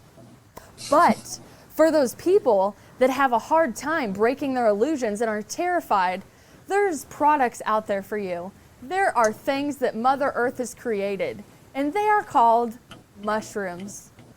So if you need your dick knocked in the dirt just for a little while, just to elevate yourself out of your own suffering and give yourself an eagle-eye view, there is a whole billion cajillion dollar market coming on the way. You can get shit that trips you out, and you can get shit that doesn't trip you out, and the mushroom movement is powerful. And you, dude, have the lockdown on educating safety in psychedelic, not only experimenting with it, but testing it, because it's out there. It's kind of like a safe sex movement where we're like, the kids are gonna have sex, just give them condoms. The kids are gonna do the drugs, so why don't you just give them a drug test and make sure there's no fentanyl in there, shall we? But exactly. Let's talk about psychedelics and how you see it improving people being able to then go back into themselves and empower themselves and understand themselves better, so they realize they're here for a bigger purpose than just all the shit we've been talking about. Sure, of course. I have another holiday proposition, and Mushroom Day. Let's replace Christmas with Mushroom Day. Absolutely. Yeah, well, because, like, if just for, like, one day a year, like, every single person took a handful of mushrooms, I am confident that the next year after that would be a year of the most peaceful, the greatest progress, and the most, I mean, like, it would be a golden year in history if everyone took mushrooms on December 25th. Next year, 2024, would be absolutely like anything we've ever heard or anything we've ever seen before. And yeah, like you said, I do, like, that's not a reasonable thing. You can't just, like, give everyone a bunch of mushrooms. That would be kind of chaos. But I do think that psychedelics are, I actually had a friend say this to me, psychedelics are an extremely important tool for mental development, especially as you become an adult, because what psychedelics do in a very broad sense is they take your default operating method for your brain. Like, chemically, your brain operates in a specific way. There's, specific neural connections that are formed that your brain uses to understand the reality to get you through your day. And what psychedelics do is they break those connections and form completely new, novel connections between areas of your brain that were not previously connected or were not as strongly connected, and allow you to view the world, at least for a temporary amount of time, in a way that quite simply, it would be impossible for you to view the world that way under any other circumstances. Aside from, like, decades of meditation, because that's possible. But, so I think that if we can get psychedelics to the point in our modern cultures that people aren't afraid of them, and they're interested in how to use psychedelics for their own, cognitive development and as ways to not only look inward but look outward in a more objective sense and kind of see things through, that different light, we could see a massive shift in the collective consciousness of how people are participating in society and how they're acting and what we are, requiring of the society that we're participating in.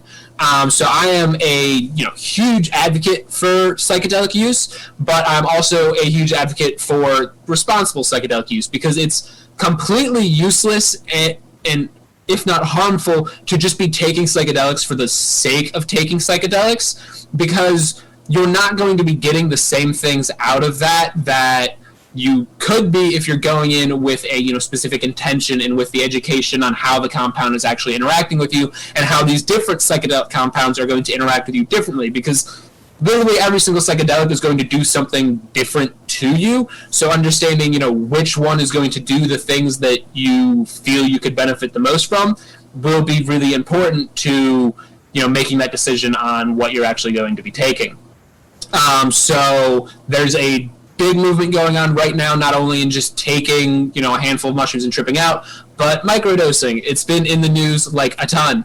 And the really nice thing about microdosing is that you don't have to trip, and you don't trip. That's the definition of it, is that you're not going to trip and you're not going to become incapacitated for an entire day, because when you're tripping, let's face it, you're incapacitated. You're not really useful to anyone for a period of time.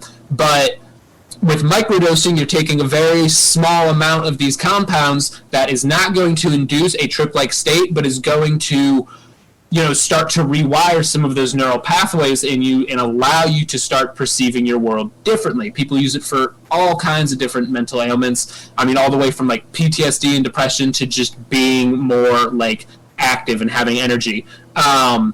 So there's tons of use cases for it. There's a lot of really promising research into the potential benefits of it. And I think that as it gets more popular, we need to make sure that it doesn't become just another money trap for some gigantic corporation to, take what could be a really useful medicine and then use it to ultimately continue to hurt us while advertising itself or positing itself as this extremely useful tool. So we need to make sure that, whoever does start to show up as the psychedelic provider in, North America, we need to make sure that that person or that company is doing it right and is providing psychedelics in a way that are going to be genuinely beneficial to people and not just advertise itself as being beneficial to people. And you have a company that you actually sponsor, correct? Yeah, I haven't worked with them in a couple months. It was like a temporary thing, but I still have my like discount code, which is microdo. But the company is called Schedule 35. They're based out of the United States and Canada, and they specialize in microdosing. However, right around the time that we stopped working together, they sent me a chocolate bar, which they now provide, which has actually like 5 grams worth of psilocybin cubensis mushrooms in it. So they do provide an actual tripping option now, where you can take a bunch and have like a full trip experience. But their primary focus is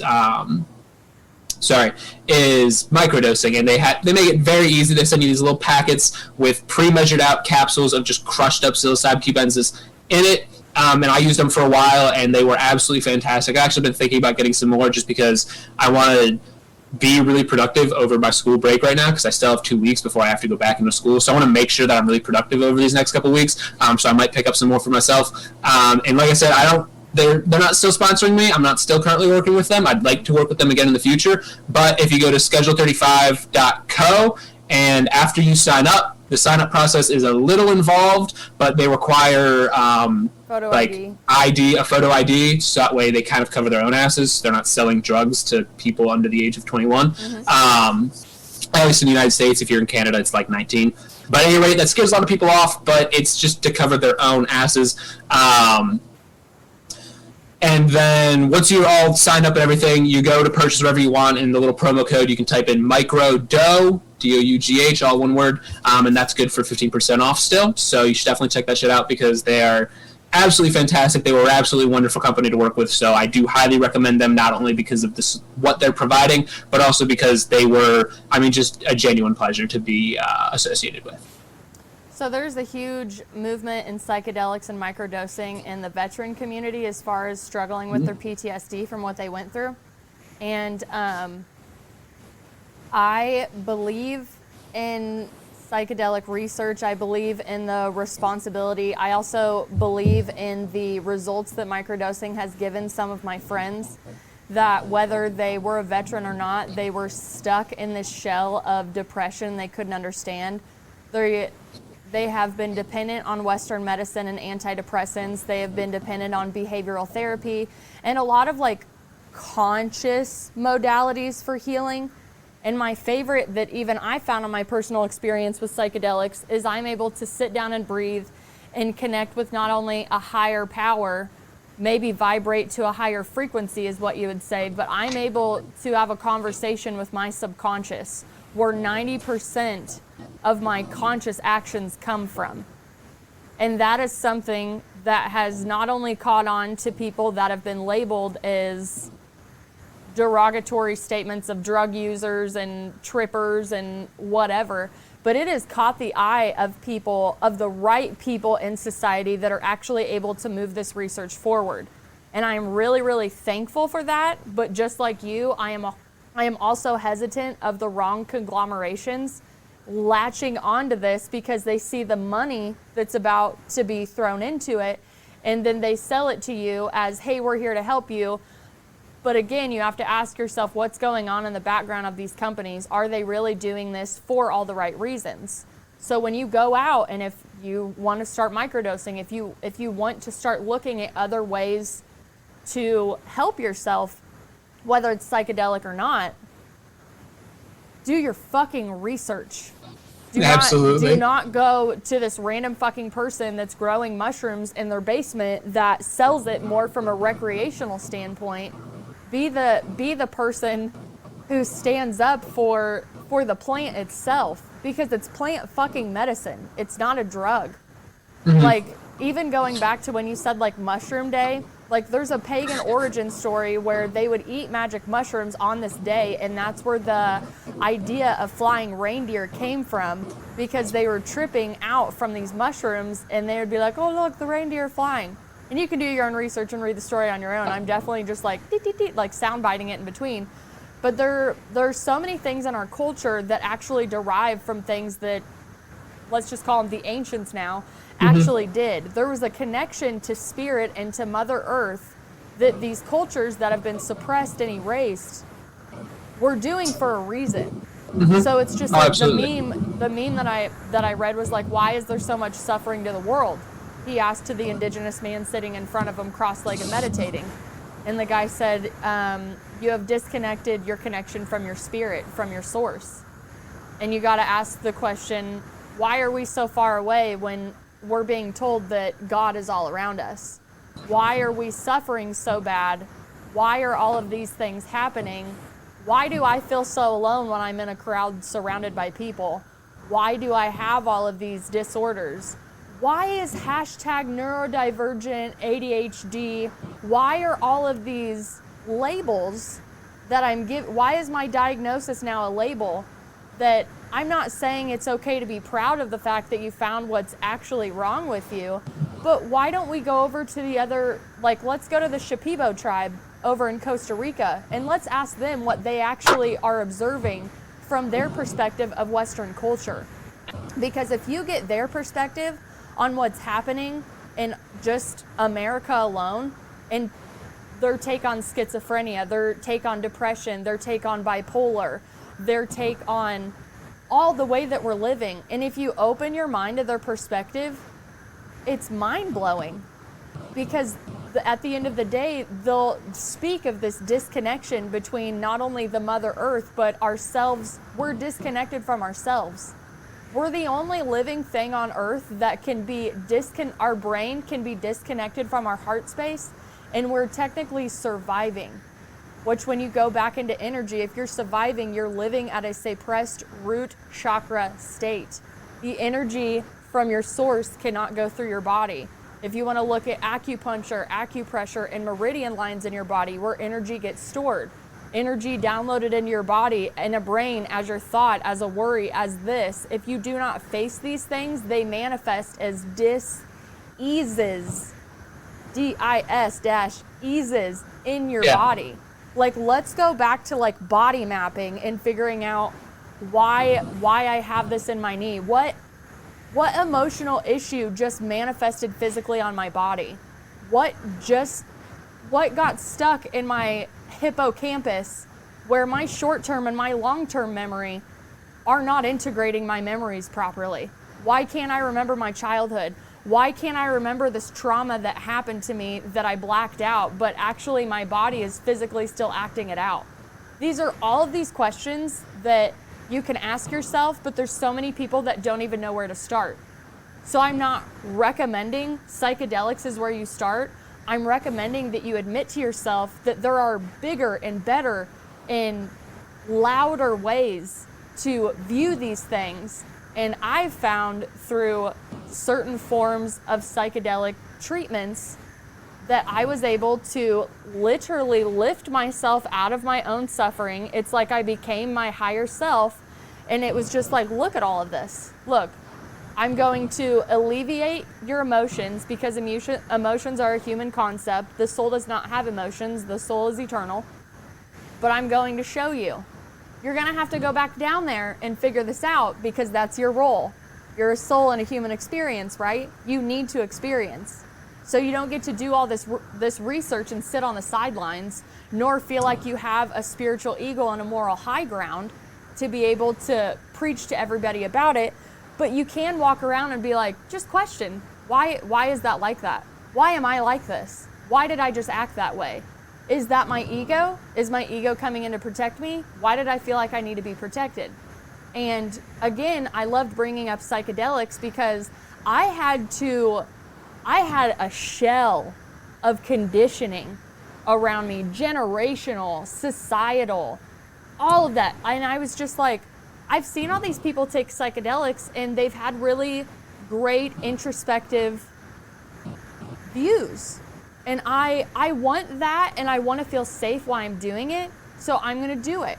And I took just an eighth of shrooms, and I was released again from my suffering for a minute. I had an eagle eye view where I was able to have a conversation, and I saw things that I would have never been able to see because I was so deep in the conditioning of everything that was around me. Does that mean that when I got fucking sober and the plants stopped dancing in front of me and I couldn't see colors dancing in the wind, that I had figured it all out? No, but I did get to keep little breadcrumbs from it, and now the real work began, that I integrated these truths that I have found, and I had to go back in and do the really fucking hard work, which is analyzing, why do I have the habits that I have? Why do I act the way that I am?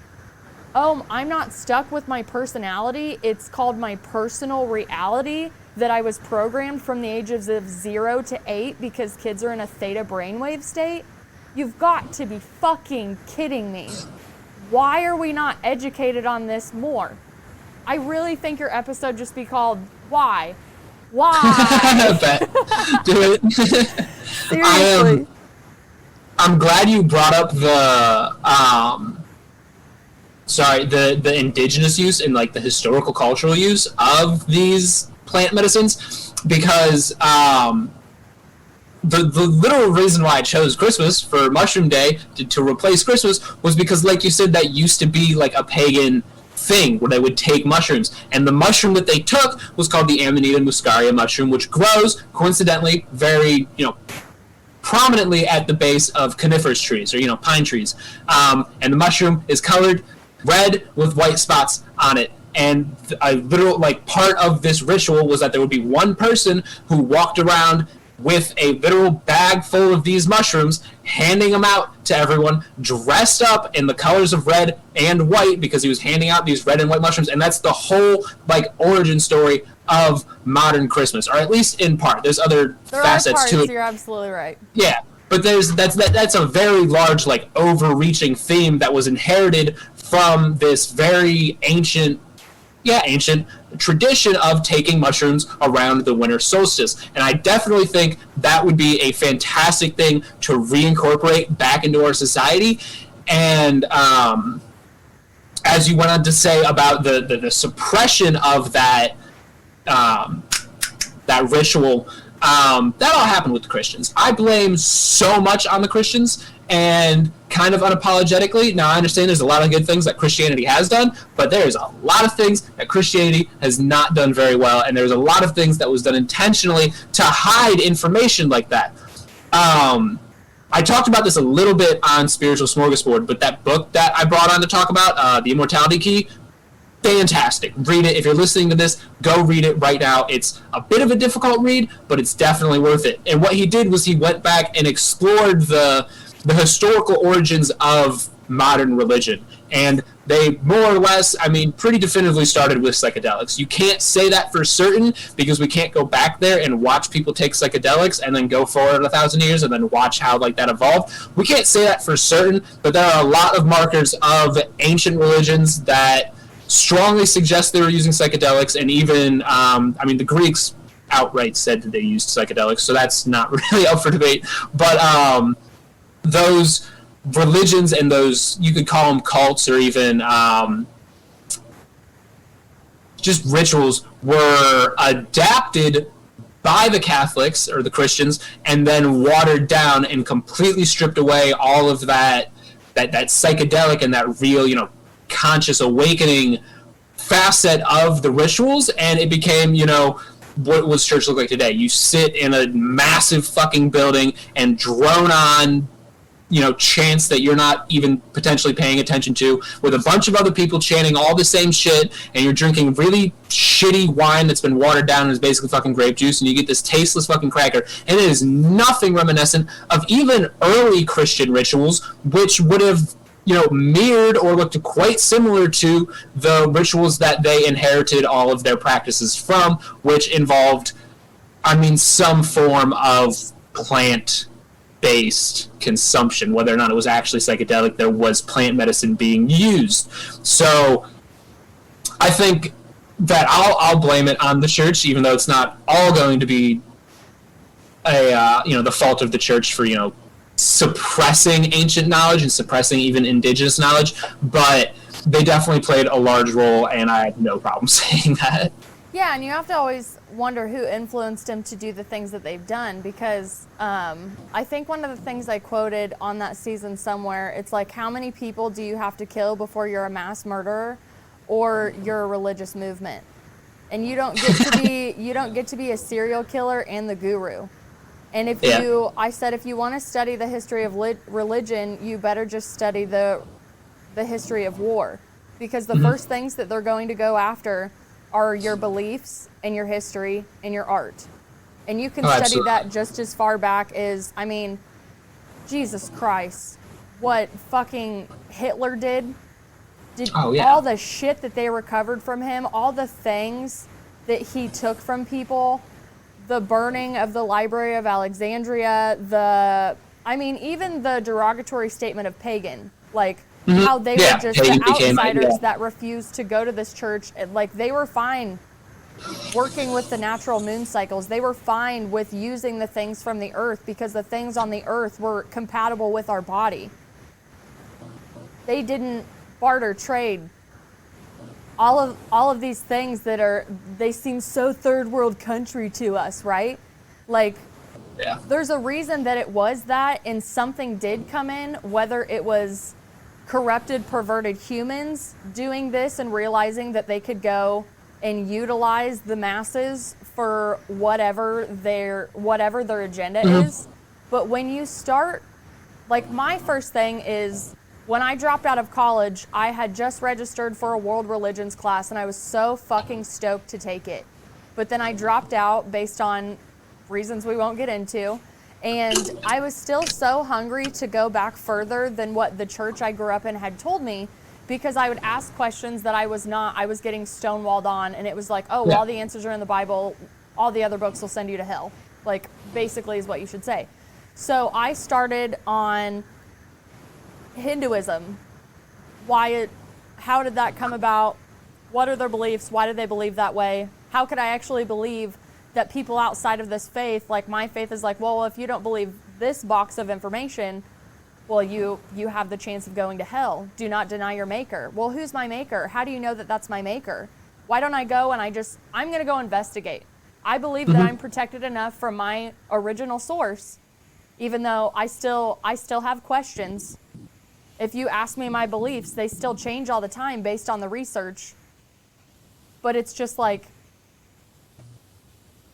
when are y'all going to wake up and realize that the things that you've been taught have a lot more to do with traumas that you've experienced, indoctrination, and generational traumas that have been passed down over and over and over?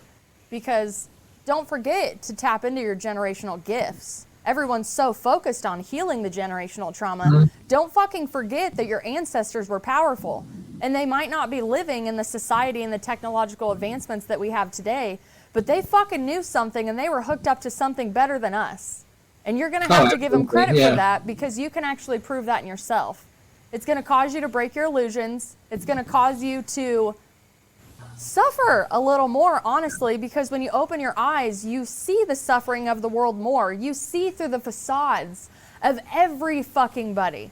And that's why a lot of people just go into vows of silence and hide in a fucking cave somewhere, and they go, I'm fucking good, okay? I'm actually just going to sit over here with my fucking tea and my herbs and my mushrooms, and I'm fucking good.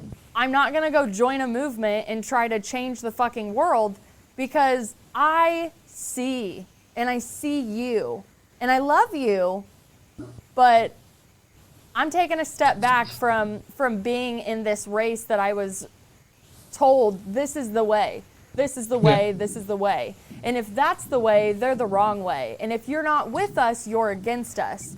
And any of these things that are so fucking divisive in all of us, it's despicable to me. How divisive everything's come, and how everything is pitted against us to then pit us against each other. It's fucking stupid. Go take some mushrooms and find your fucking self, please. So I absolutely agree with everything that you said about getting, encouraging people to get back to kind of our ancestral and our spiritual roots, to, become a more collectively conscious society about how we are participating. And if you want to, understand more about psychedelics and how you could potentially use psychedelics to achieve something like that, I am trying to make myself a good resource for that. We're growing very slowly, but I post relatively frequently to YouTube, and I post a bit more frequently to TikTok, but both of those accounts are Vinny Bag of Donuts. I think on TikTok it's actually at Bag O Donuts, and on YouTube it is, I think, the Bag O Donuts. At either rate, the links will be available for Cheyenne's podcast. I am certain of it. And right now, YouTube's growing a little bit more slowly, so if you do me a favor of going to YouTube first and then checking out TikTok, because there's quite a bit more content there, but the stuff on YouTube is a lot more in-depth and much more longer form, and I'm starting to do that a lot more frequently, so there will be more episodes coming up and more videos coming up over there that you can use to educate yourself on psychedelics and then use as a branching off point to, of course, do your own research and independent study about these compounds and how you can use them.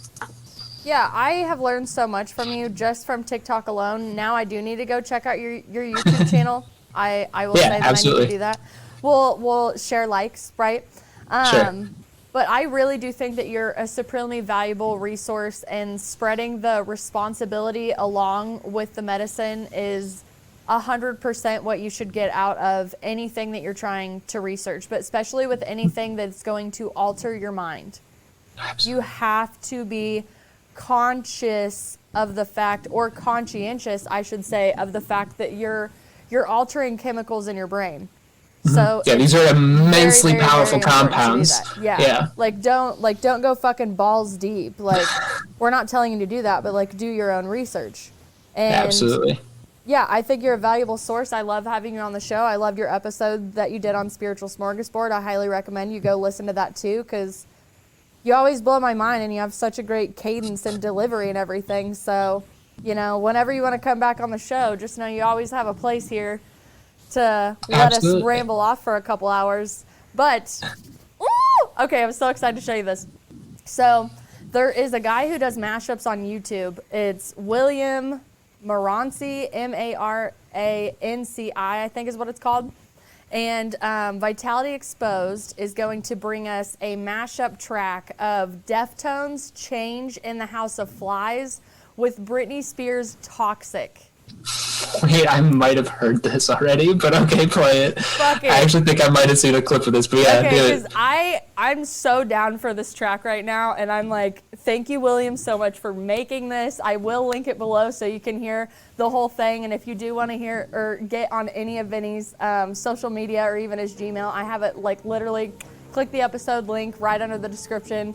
There's all your access to Vinny. So thank you again so much for coming on. I've had such a fucking blast on this episode, and I cannot wait to just collaborate more with you. Absolutely. It's always fun. I'll make sure that I come back. You better. I really hope you enjoy this, though. There's no escape. I can't wait. I need a hit. Baby, give me it. You're dangerous. I'm loving it.